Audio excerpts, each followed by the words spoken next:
আজকে আমি মটর ডাল আর চিনেবাদাম দিয়ে পালং শাকের একটা অভিনব রান্না তোমাদের সাথে শেয়ার করব, যেটা একবার বানালে মনে হবে যেন বারবার এইভাবে পালং শাকের রেসিপি করি।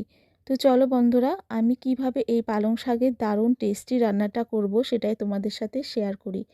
তো এখানে আমি মটর ডালটা আগে ভিজিয়ে নিয়েছি গরম জলে। যেহেতু আমার হাতে টাইম ছিল না, সেই জন্য আমি মটর ডালটা গরম জলে ভিজিয়ে রেখেছি। তোমাদের যদি হাতে টাইম থাকে তোমরা এমনিতেই নর্মাল জলে ভিজিয়ে রাখতে পারো 2-3 ঘন্টা। আর এদিকে আমি এই যে পালং শাকগুলো মিহি করে কুচিয়ে নিচ্ছি। এই রান্নাতে পালং শাকটা একটু মিহি করে কাটতে হবে, তো সেই জন্য আমি পালং শাকগুলো খুব সুন্দরভাবে মিহি করে কেটে নিচ্ছি। তো এখানে আমার দেখো পালং শাকগুলো কাটা হয়ে গেল। আমি একটা পাত্রে তুলে নেব। তো এখানে খুব মিহি করে কেটে নিয়েছি পালং শাকগুলো। আর পালং শাকের যে ডাঁটি ছিল সেইগুলো আমি নিইনি, সেই ডাঁটিগুলো বাদ দিয়েছি। এই রান্নাতে শুধুমাত্র আমার এই পালং শাকই লাগবে। এবার এই রান্না করার জন্য আমি একটা মশলা করে নেব। তার জন্যে মিক্সিং জারে নিয়ে নিলাম 2টো কাঁচা লঙ্কা আর টমেটো নিলাম। এখানে আমার ছোটো সাইজের 2টো টমেটো আছে, তোমাদের যদি বড় সাইজের টমেটো হয় তাহলে একটাই নেবে। আর নিয়ে নিলাম 1 ইঞ্চি মতন আদা আর সামান্য একটু জল দিয়ে সুন্দর একটা পেস্ট বানিয়ে নেব। ওই একই মিক্সিং জারে আমি মটর ডালটাও বেটে নেব। দেখো গরম জলে আমি ভিজিয়ে রেখেছিলাম বলে আমার খুব একটা টাইম লাগেনি, এগুলো ভিজতে 1 ঘন্টার মধ্যেই আমার ডাল ভেজানো হয়ে গেছে। আর এতে দিয়ে দিচ্ছি চিনেবাদামটা আমি বাটার জন্য জলে ভিজিয়ে নিয়েছিলাম যাতে খুব সুন্দরভাবে বাটা যায়। সেই জন্য কিছু টাইম আমি জলের মধ্যে ভিজিয়ে নিয়েছিলাম চিনেবাদামগুলো। তো এটাও দিয়ে দিলাম আর দিয়ে দিচ্ছি 2টো কাঁচা লঙ্কা আর সামান্য 1 ইঞ্চি মতন আদা দিয়ে দিলাম। আর একদম অল্প করে জল দিয়ে বেটে নেবে। জল কিন্তু একদমই বেশি দেবে না, না হলে বাটাটা পাতলা হয়ে যাবে। দেখো এখানে আমার বাটা হয়ে গেছে। আমি একদম অল্প জল দিয়ে একটু গোটা গোটা মতো রেখে দিয়েছি। আর এই রান্না করার ক্ষেত্রে এরকম ডালই লাগবে, যাতে বেশি পাতলা না হয়ে যায়। ডাল যদি বেশি পাতলা হয়ে যায় তাহলে কিন্তু আমাদের অসুবিধা আছে। সেই জন্যে ডালটা বাটার সময় একদম অল্প জল দিয়ে বাটবে, একটু শুকনো শুকনো টাইপের। তো ডালটা আমি এই পালং শাকের মধ্যে পুরোটাই দিয়ে দিলাম। এবার দিয়ে দিচ্ছি নুন টেস্ট অনুযায়ী, চিনি দিলাম,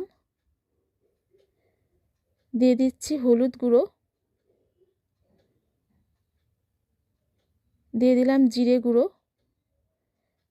এবার সব কিছু ভালো করে মেখে নেব চেপে চেপে। খুব সুন্দরভাবে এটা ভালোভাবে মাখতে হবে এই পালং শাকের সাথে। দেখো আমার মাখা হয়ে গেছে ভালোভাবে। আর মাখার সময় আমার একটু জল জল মতন ভাব চলে এসছে। তো আমি সেই জন্যে বাইন্ডিংয়ের জন্য 2 চামচ মতন বেসন দিয়ে দিলাম। এই ছোটো চামচেরই 2 চামচ দিয়ে দিলাম। যদি তোমাদের জল জল মতন ভাব না আসে, আঠালো মতন ভাব আসে, তাহলে কিন্তু বেসনটা দেওয়ার কোনো দরকার নেই। আমি বেসনটা দিলাম যাতে একটু এই এই মাখাটার মধ্যে একটু আঠালো ভাব চলে আসে, সেই জন্য দিলাম। তো বেসনটা দিয়েও আমি একটু ভালোভাবে মিশিয়ে নিলাম। এবার চলে আসব ভাজার জন্যে। দেখো এখানে সুন্দরভাবে মাখা হয়ে গেছে। এবার আমি ভাজার জন্য চলে এলাম। তো প্যানে আমি আগের থেকেই তেল গরম করে নিয়েছিলাম খুব ভালোভাবে। আর এরকম বড়ার শেপে এগুলো ভেজে নেব একটু চপের মতন আকার করে। যে কাটা ধরে আমি সব কটা এরকম দিয়ে দেবো। আর বড়াগুলো দিয়ে 1 মিনিট মতন ওয়েট করব, তারপর আমি উল্টে দেব। বড়া ছেড়ে দেওয়ার পর সঙ্গে সঙ্গে কিন্তু উল্টাতে যাবে না, না হলে ভেঙে যাবে। 1 মিনিট মতন এক সাইড হতে দেবে, তারপর আস্তে আস্তে করে উল্টাবে। দেখবে খুব সুন্দরভাবে বড়াগুলো ভাজা হয়ে যাচ্ছে। তো একে একে আমি সবগুলো উল্টে পাল্টে নিলাম। তোমরা যদি এই বড়াগুলো একদম অল্প তেলে ভাজতে চাও সেক্ষেত্রেও ভাজতে পারো, সেটাও কিন্তু খুবই ভালো আমাদের হেলথের দিক থেকে। তো দেখো উল্টে পাল্টে নিয়ে বড়াগুলো একটু লাল লাল হয়ে গেছে। খুব একটা কড়া করে বড়াগুলো ভাজার কোনো দরকার নেই। মোটামুটি একটা গোল্ডেন কালার চলে এলে তারপর আমরা বড়াগুলো তুলে নেব। তো এবার আমি বড়াগুলো আস্তে আস্তে তুলে নেব, কারণ বড়াগুলো আমার ভাজা হয়ে গেছে। বেশ ক্রাঞ্চি হয়েছিল বড়াগুলো, যেহেতু এতে মটর ডাল দেয়া, সেই জন্য খুব সুন্দরভাবে ক্রাঞ্চি হয়েছিল। তো এগুলো আমি তেল থেকে তেল ঝরিয়ে ভালোভাবে তুলে নিচ্ছি। বাকি বড়াগুলো আমি একইভাবে ভেজে নেব। বাকি বড়াগুলো এরকম চপের মতন আকার করে ভেজে নিচ্ছি। এরকমভাবে তোমরা এই পালং শাকের রেসিপি করে দেখো বন্ধুরা, দারুণ লাগে খেতে। এই রান্নাটা বিশেষ করে ভাতের সাথে একদম জমে যায়, খুব সুন্দর লাগে খেতে। তোমরা যদি না করে খাও তাহলে কিন্তু বুঝতেই পারবে না যে এই রান্নাটা এতটাই টেস্টি হয়। তো আমাদের এখানে বড়াগুলো ভাজা হয়ে গেল। দেখো এগুলো দেখতে এতটা সুন্দর হয়েছে, এগুলো একদম মানে ক্রাঞ্চি টাইপের হয়েছিল। এমনিতেও এগুলো খাওয়া যাবে, ভাতের সাথেও খাওয়া যাবে, ডালের সাথেও খাওয়া যাবে। তো এবার আমি রান্নার দিকে চলে এলাম। তো আমি প্যানে আর বেশি তেল দিইনি, যেটুকু তেল ছিল ওই তেলে আমি রান্নাটা করব। আর দিয়ে দিলাম ফোড়ন। তো গোটা জিরে ফোড়ন দিলাম, একটা শুকনো লঙ্কা আর তেজপাতাকে আমি হাফ করে ভেঙে দিয়ে দিলাম। ফোড়নটা একটু লাল মতন হয়ে গেলে তারপর বাটা মশলাটা দিয়ে দেব। তো এবার আমি বাটা মশলাটা দিয়ে দিচ্ছি। বাটা মশলাটা দিয়ে একটু নেড়ে চেড়ে নিচ্ছি। কাঁচা গন্ধ যতক্ষণ না যায় ততক্ষণ আমরা নাড়বো, তারপর আমরা গুঁড়ো মশলাটা মিশিয়ে দেব।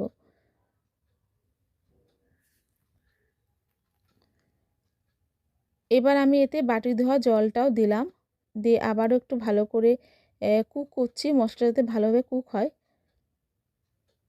দেখো আস্তে আস্তে পাশ থেকে তেল ছাড়তে শুরু করেছে। এবার আমি গুঁড়ো মশলাগুলো একে একে দিয়ে দেব। তো দিয়ে দিলাম জিরে গুঁড়ো, ধনে গুঁড়ো, হলুদ গুঁড়ো, কাশ্মীরি লঙ্কা গুঁড়ো, নুন, চিনি, শাহি গরম মশলা, সামান্য একটু জল দিলাম। এবার সবটাই ভালো করে কষিয়ে নেব যতক্ষণ না তেল ছাড়ে। খুব সুন্দরভাবে আমি এই মশলাটাকে কষিয়ে নেব। আর এই রান্নাটা একদম নিরামিষ, তো নিরামিষ দিনে যে কোনো দিনে কিন্তু এটা করতে পারো, এতটাই টেস্টি হয়, খুবই ভালো লাগে খেতে। দেখো আর এদিকে আমার কষতে কষতে তেলও ছেড়ে দিয়েছে, সাইড থেকে দেখো কত সুন্দরভাবে তেল ছেড়ে দিয়েছে। এবার আমি এই তেল ছাড়ার পর দিয়ে দিলাম ফ্যাটানো টক দই। তেল যখন ছেড়ে দেবে তখনই কিন্তু ফ্যাটানো টক দইটা দিতে হবে। তো 2 চামচ মতন আমি টক দই নিয়েছিলাম, সেটাকে ভালো করে ফেটিয়ে দিয়ে দিলাম। আর টক দইটা দেওয়ার পরে গ্যাসের ফ্লেমটা একদম লো করে রাখবে যাতে ফেটে না যায়। টক দইটা দেওয়ার পরে অনবরত কিন্তু নাড়তে হবে, আর এটা দেওয়ার পরেও আমরা কষিয়ে নেব তেল ছাড়া পর্যন্ত। তো এটা মেশানো হয়ে গেছে টক দইটা মশলার সাথে। এবার ওই বাটি ধোয়া জলটাও আমি এতে একটু দিয়ে দেব, যাতে আরও ভালোভাবে মশলাটা কষানো হয়ে যায়। বাটি ধোয়া জলটাও আমি দিয়ে দিলাম। খুব সুন্দরভাবে মশলাটা আমি কষিয়ে নিচ্ছি। এইভাবে তোমরা রান্না করে দেখো বন্ধুরা, সবাই কিন্তু আঙুল চেটে খাবে। তো মশলাটা কষতে কষতে দেখো তেল ছেড়ে দিয়েছে, মশলা কিন্তু কষা হয়ে গেছে। এটা আর কোনো কষার দরকার নেই। এবার আমি এতে পরিমাণ মতন জল দিয়ে দেবো। জলটা তোমরা বেশি দিতে পারো, কারণ বড়াগুলো দিলে জল অনেকটাই টেনে নেবে, সেই জন্যে জলটা তোমরা সবসময় বেশি দেবে। তো জলটা দিয়ে আমি একটু নুন দিচ্ছি, যেহেতু জল দিলাম সেজন্য নুনটা একটু লাগবে। তো নুনটা দিয়ে একটু মিশিয়ে নিয়ে আমি ঢাকা দিয়ে কিছু টাইম এটাকে কুক হতে দেব। আমি বড়া দিয়ে কিন্তু ঢাকা দেব না। তো 2-3 মিনিট মতন আমি এটাকে কুক করে নিলাম। তো আমার গ্রেভিটা একদম রেডি। এবার দিয়ে দিচ্ছি ভেজে রাখা বড়াগুলো। আর এই বড়াগুলো দিয়ে কিন্তু আমি ঢাকা দেব না, কারণ বড়াগুলো দেওয়াতেই কিন্তু একদম নরম হয়ে যাবে। সেই জন্য বড়াগুলো আমি ভালো করে এই গ্রেভির সাথে মিশিয়ে নিচ্ছি। আর এই গ্রেভিটা বেশ গাঢ় গাঢ় হয়ে গেছে। তো ভালো করে মিশিয়ে নিচ্ছি। 1 মিনিট মতন মেশানোর পর একটু ফুটিয়ে নিয়ে তারপর আমি গ্যাসটাকে অফ করে দেব। একটু ভালো করে মিশিয়ে নিলাম। আর এটা মিশিয়ে আমি ঢাকা মানে ফুটতে দেব না বেশিক্ষণ। পুরো মিশিয়ে গেল 1 মিনিট মতন, তারপর আমি এটাকে গ্যাসটা অফ করে দেব, না হলে বেশি নরম হয়ে যাবে। তো আমি গ্যাস অফ করে দিয়েছি, এবার ঢাকা দিয়ে রাখলাম কিছুক্ষণের জন্য।